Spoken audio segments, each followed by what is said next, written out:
എങ്ങനെയുണ്ട് പുതിയ സ്ഥലം? തൃശ്ശൂര് പൊള്ളിയല്ലേ ഗടി. അമ്മി മോനെ ഹാപ്പി അല്ലേ? പിന്നെ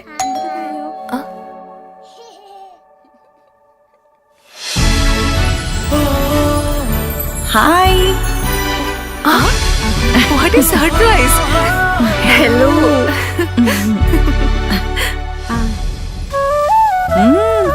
കൊള്ളാലോ. അല്ലെങ്കിലും നിന്റെ തീരുമാനങ്ങളൊന്നും ശരിയായിരുന്നില്ലേ? തൃശ്ശൂർക്ക് സ്ഥലം മാറി വന്നപ്പോ ഇവൾക്കൊരു 100 കണ്ടീഷൻസ് ആയിരുന്നല്ലോ. സിറ്റിയുടെ നടുക്ക് തന്നെ ഒരു ലക്ഷറി ഫ്ലാറ്റ് വേണം, അതും നല്ല ലൊക്കേഷൻ, നല്ല ഇന്റീരിയർ, പിന്നെ swimming pool, gym, and most importantly വിശ്വസിക്കാവുന്ന നല്ല സ്ട്രോങ് ബിൽഡറും. ഇതെല്ലാം ചേർന്ന ഒറ്റ ഓപ്ഷൻ എനിക്ക് ഉണ്ടായിരുന്നുള്ളൂ, Orex builders. Orex, the builders of trustworthy home spaces. Orex Builders Private Limited, adorning lives. ഒടുവിൽ സുരേഷ് ഗോപിയെ ഉൾപ്പെടുത്തി റവന്യൂ ഉദ്യോഗസ്ഥർ വിവാദത്തിൽ നിന്നും തടിയൂരി.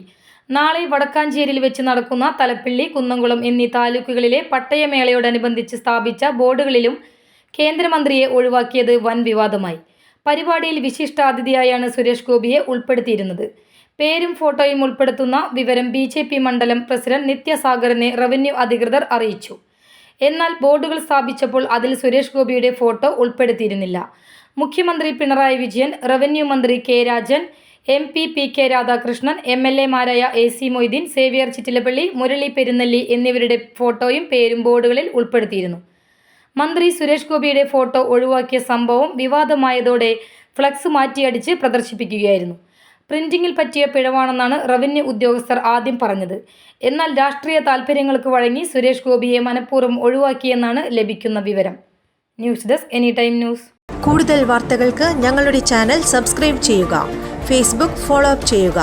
വാർത്തകൾ വേഗത്തിലറിയാൻ എനി ടൈം ന്യൂസ്.